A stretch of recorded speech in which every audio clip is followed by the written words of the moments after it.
Hey welcome to my channel. इस video में हम बात करने वाले हैं एनाटॉमी ऑफ फ्लावरिंग प्लांट, जो कि आपका एक एनसीईआरटी का बायोलॉजी का चैप्टर है। तो दो टर्म आते हैं, एक होता है एनाटॉमी, एक होता है मॉर्फोलॉजी। एनाटॉमी जो है इंटरनल स्ट्रक्चर की स्टडी, यानी कि अगर हम ऑर्गेनिज्म के इंटरनल स्ट्रक्चर की बात कर रहे हैं तो उसे हम एनाटॉमी बोलते हैं। ठीक है, तो इसमें हम एनाटॉमी ऑफ फ्लावरिंग प्लांट के बारे में डिस्कस करेंगे। The tissue system. Tissue system, a group of tissue performing related function on the basis of structure and location. There are three system: epidermal system, ground system और vascular system. तो इसमें हम तीन type के tissue system के बारे में study करेंगे। कौन कौन से? एपिडर्मल, ग्राउंड और वस्कुलर सिस्टम के बारे में। ठीक है, तो सबसे पहले हम बात करते हैं इसमें एपिडर्मल सिस्टम की। Epidermal tissue system, it form the outermost covering of the whole plant body. तो प्लांट बॉडी फॉर एग्जाम्पल मान लीजिए ये आपका एक प्लांट है। ठीक है, इसकी प्लांट की सबसे जो आउटर मोस्ट कवरिंग होगी उसे ही हम क्या बोलेंगे? एपिडर्मल। और ये एपिडर्मिस जो टिश्यू सिस्टम है ये किस किस से मिलकर बना है? एपिडर्मिस, स्टोमेटा और एपिडर्मिस अपेंडेंसेस से मिलकर बना है। तो सबसे पहले हम इसमें बात करते हैं एपिडर्मिस की।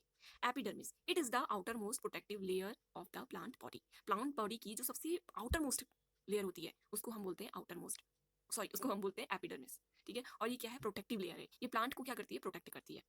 Epidermis is usually single layer compactly arrange parenchymatous cell. आपने इससे पहले पैरेन्काइमा क्या होता है, एरेन्काइमा क्या होता है, कोलेन्काइमा क्या होता है, सब पढ़ा है। ठीक है, तो एपिडर्मिस क्या होती है? सिंगल लेयर होती है और अरेंज कैसी होती है? पैरेन्काइमेटस सेल के फॉर्म में अरेंज होती है। नेक्स्ट पॉइंट है the epidermis is covered with waxy coating, जिसे हम क्यूटिकल बोलते हैं। It is absent in root. ठीक है, अब देखो ये आपका मान लीजिए एक एपिडर्म, ये आपकी एक लीव है। ठीक है, इस लीव की जो आउटर मोस्ट कवरिंग होगी इसको हम बोलेंगे क्या? एपिडर्मिस। आउटर मोस्ट लेयर क्या कहलाएगी? एपिडर्मिस। एपिडर्मिस क्या है? सिंगल लेयर है और किस फॉर्म में अरेंज है? पैरेन्काइमेटस सेल के रूप में फॉर्म है। ठीक है, और ये किससे कवर है? वैक्सी कोटिंग है इसकी, इसके ऊपर भी एक कोटिंग है हल्की सी लेयर जिसे हम बोलते हैं क्यूटिकल। और ये क्यूटिकल जो होती है वो एब्सेंट होती है किसमें? रूट्स में। ये बात आप ध्यान रखेंगे, क्वेश्चन पूछा जा सकता है cuticle is absent in root, किस में एब्सेंट करके पूछा जा सकता है। ठीक है, एपिडर्मिस क्या है? सिंगल लेयर है, डबल लेयर है, कैसी लेयर है? सिंगल लेयर है। एपिडर्मिस किस फॉर्म में अरेंज होती है? पैरेन्काइमेटस फॉर्म में होती है। इसका फंक्शन, नेक्स्ट इसके फंक्शन की बात करें, prevent the loss of water. तो ये क्या करता है? वाटर की लॉस को प्रिवेंट करता है। देन नेक्स्ट जो आता है एपिडर्मल टिश्यू सिस्टम वो आता है स्टोमेटा। स्टोमेटा आप पढ़ते होंगे, पढ़ा होगा, सुना होगा, पहले भी आपने टर्म सुने। ठीक है, these are minute pore present in the epidermis of leave. तो ये स्टोमेटा किसमें प्रेजेंट है? लीव में। लीव में प्रेजेंट है एपिडर्मिस में। लीव जैसे फॉर ये एग्जाम, ये है आपका लीव। ठीक है, इस लीव के एपिडर्मिस में क्या है? स्टोमेटा प्रेजेंट है, जो कि माइन्यूट छोटे छोटे क्या होते हैं? पोर होते हैं, छोटे छोटे छेद होते हैं। Each stomata is made up of two bean shape guard cell in dicot. In monocot the guard cell are dumbbell shaped. तो स्टोमेटा, ईच स्टोमेटा यानी कि हर एक स्टोमेटा, बहुत सारे स्टोमेटा लीव में प्रेजेंट है। अगर हम एक स्टोमेटा की बात करें तो ये two bean shaped guard cell से बना है। इस तरीके गार्ड सेल होती है और ये इससे बना हुआ है। किसमें? डाइकॉट में ये बीन शेप्ड होता है। और मोनोकॉट में कैसा होता है? डम्बल शेप्ड होता है। Dumbbell shaped. क्वेश्चन यही से पूछा जाता है और यही सबसे ज्यादा कंफ्यूजन क्रिएट करते हैं क्वेश्चन में। तो मोनोकॉट में कैसा है? डम्बल शेप्ड है। और डाइकॉट में कैसा है? Two bean shaped, bean shape का है। ठीक है, ये ध्यान में रखना। It regulate the opening and closing of stomata. जो गार्ड सेल होती हैं, जो डम्बल शेप्ड होती है, ये क्या करती है? किसमें हेल्प करती है कि ओपन और क्लोज हो सके क्या? स्टोमेटा। ये देखो, ये है आपकी इस तरीके से, इस तरीके से ये आपके डाइकॉट में है।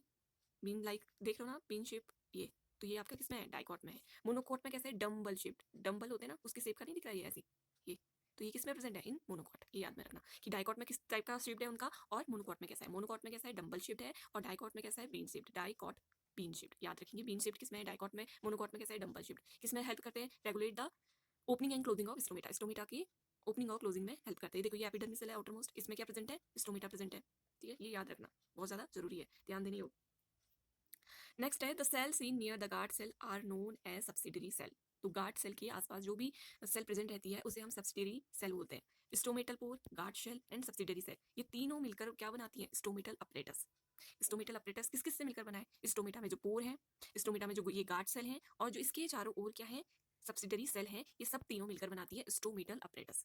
ओके, स्टोमेटल अपरेटस किस किस से मिलकर बना है? क्वेश्चन पूछा जाएगा। अब देखो ये नोट्स जो है पूरे एनसीईआरटी बेस्ड है, तो कोई भी टर्म आप सोचो कि ये इंपॉर्टेंट नहीं, इसे छोड़ देते, ऐसा नहीं हो सकता। ठीक है, सारे के सारे जो मैं टॉपिक बता रही हूँ सबके सब क्या है? इंपॉर्टेंट है। फंक्शन क्या है? Gases exchange and transpiration. तो ये किस में हेल्प करता है? गैस के एक्सचेंज में हेल्प करता है। नेक्स्ट है एपिडर्मल अपेंडेंस। हमने एपिडर्मल टिश्यू सिस्टम में क्या क्या देख लिया? हमने देखा कि एपिडर्मिस क्या है। ओके, फिर नेक्स्ट हमने देखा कि स्टोमेटा क्या है। अब हम देख रहे हैं एपिडर्मल अपेंडेंस। ठीक है, इस पे हम देखते हैं। The cell of epidermis bear a number of outgrowth, they are two type. तो एपिडर्मिस में बहुत सारे कुछ बियर होता है, बहुत कुछ बियर होता है। तो उसमें टू टाइप, सबसे पहले रूट हेयर और सेकंड है trichome. Root hair and trichome. Root hair क्या होती है? यूनिसेल्युलर होती है, जबकि जो ट्राइचोम्स होते हैं वो मल्टी सेल्युलर होते हैं। एक डिफरेंस ये हो गया। Elongation of epidermal cell, help in absorb water mineral from the soil. तो ये किस में हेल्प करते हैं? वाटर को एब्जॉर्ब करने में। जो रूट में होती है ना, रूट में हेयर होती है, रूट हेयर में जो ये हेल्प करती है एब्जॉर्ब, वाटर को एब्जॉर्ब करने में, and mineral from the soil, और सॉइल से मिनरल को एब्जॉर्ब करने में ये हेल्प करती है, यूनिसेल्युलर होती है। ट्राइचोम जो होते हैं they are epidermal hair on the stem, जो कि स्टेम में प्रेजेंट रहती है। रूट हेयर रूट में प्रेजेंट है, और ये जो ट्राइजोम है ये किस में प्रेजेंट है? स्टेम में प्रेजेंट है, और क्या है? मल्टी सेल्युलर है। जबकि जो रूट हेयर है वो क्या है? यूनिसेल्युलर है। ब्रांच होती है, अनब्रांच होती है, सॉफ्ट होती है, स्टिप होती है। दे मे बी सेक्रेटरी। तो ये क्या क्या होती है? मल्टी सेल्युलर होती है, ब्रांच हो सकती है, अनब्रांच हो सकती है, सॉफ्ट होती है और स्टिप हो सकती है। फंक्शन क्या है? Help in preventing water loss due to transpiration. जो सॉरी, ट्रांसपीरेशन से जो वाटर लॉस होता है उसमें ये हेल्प करते हैं एपिडर्मल अपेंडेजेस। ठीक है, तो हमने क्या देखा है इसमें? एपिडर्मिस टिश्यू सिस्टम के बारे में देखा। नेक्स्ट हम देखेंगे ग्राउंड टिश्यू सिस्टम, फिर हम देखेंगे वस्कुलर टिश्यू सिस्टम। ठीक है, तो एपिडर्मल टिश्यू सिस्टम हमने देखी एपिडर्मिस। स्टोमेटा क्या है? एपिडर्मिस अपेंडेजेस क्या क्या है? एपिडर्मिस का क्या फंक्शन है? कहाँ पे प्रेजेंट है? आउटर मोस्ट लेयर है, सिंगल लेयर है। स्टोमेटा हमने देख लिया कि माइन्यूट पोर है जो गैसेस के एक्सचेंज में हेल्प करते हैं। टू मोनोकॉट में डबल शेड होता है, डाइकॉट में बीन शेप लाइक होता है। ठीक है, स्टोमेटल अपैरेटस किस किससे मिलकर बना है? स्टोमेटापोर, गार्ड सेल और सब्सिडियरी सेल। सब्सिडियरी सेल क्या है? जो गार्ड सेल के नियर में प्रेजेंट रहती है। एपिडर्मिक अपेंडेंस के बारे में आपने देखा, रूट हेयर और ट्राइसोम के बारे में। रूट हेयर जो कि यूनिसेल्युलर है, किसमें प्रेजेंट है? रूट में प्रेजेंट है। एब्जॉर्ब वाटर को एब्जॉर्ब करने में हेल्प करती है, सॉइल से मिनरल को एब्जॉर्ब करने में हेल्प करती है। और जो ट्राइसोम है वो स्टेम में प्रेजेंट है। ठीक है, मल्टी सेल्युलर है, ब्रांच भी हो सकता है, अनब्रांच भी हो सकता है, सॉफ्ट भी हो सकता है, स्टिप भी हो सकता है। फंक्शन क्या है? प्रिवेंशन में हेल्प करना वाटर लॉस के due to transpiration. I hope आपको वीडियो समझ आई होगी, अच्छे से आपको समझ आया। वीडियो पसंद आई तो लाइक कीजिए, चैनल को सब्सक्राइब कीजिए। मिलते हैं नेक्स्ट वीडियो में, तब तक के लिए थैंक यू।